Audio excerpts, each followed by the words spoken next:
बाबर का पूरा नाम ज़हीरुद्दीन मोहम्मद बाबर था और वह मुगल साम्राज्य के संस्थापक थे। बाबर का जन्म बौदाई फरी थे वंशथीकुरी को फरगना वर्तमान में उज़्बेकिस्तान में हुआ था। बाबर तैमूर और चंगेज़ खान के वंशज थे। उसका प्रारंभिक जीवन संघर्षों से भरा था, लेकिन उसकी महत्वाकांक्षा और नेतृत्व क्षमता ने उसे एक महान योद्धा और शासक बना दिया।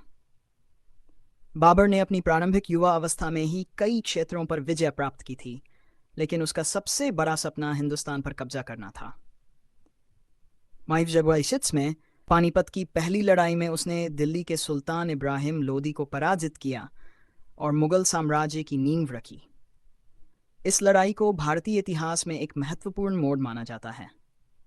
बाबर सिर्फ एक योद्धा ही नहीं, बल्कि एक संवेदनशील कवि और लेखक भी था।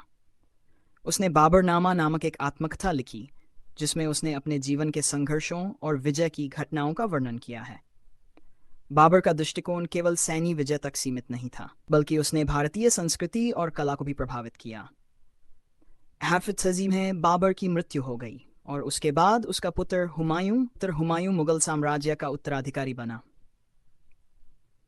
हालांकि हुमायूं का शासनकाल बाबर की तरह सफल नहीं रहा, क्योंकि उसे अफगान शासक शेर शाह सूरी जैसे शक्तिशाली प्रतिद्वंद्वियों से चुनौती मिली। हुमायूं के शासन के शुरुआती वर्षों में ही उसे शेर शाह सूरी के हाथों हार का सामना करना पड़ा और उसे अपने राज्य से भागना पड़ा। उसने कई वर्षों तक निर्वासन में जीवन बिताया, जिसमें उसने फारस की यात्रा की और वहीं से उसने फिर से सत्ता हासिल करने की योजना बनाई। कुछ वर्षों के संघर्ष और कठिनाइयों के बाद हुमायूं ने इल्फांसमिशजीपाइस में दिल्ली पर फिर से कब्जा किया, लेकिन वह अधिक समय तक शासन नहीं कर सका। 1956 में एक हादसे में उसकी मृत्यु हो गई। हुमायूं मृत्यु के बाद उसका पुत्र अकबर गद्दी पर बैठा। अकबर ने न केवल मुगल साम्राज्य का विस्तार किया, बल्कि इसे मजबूत और स्थिर भी बनाया।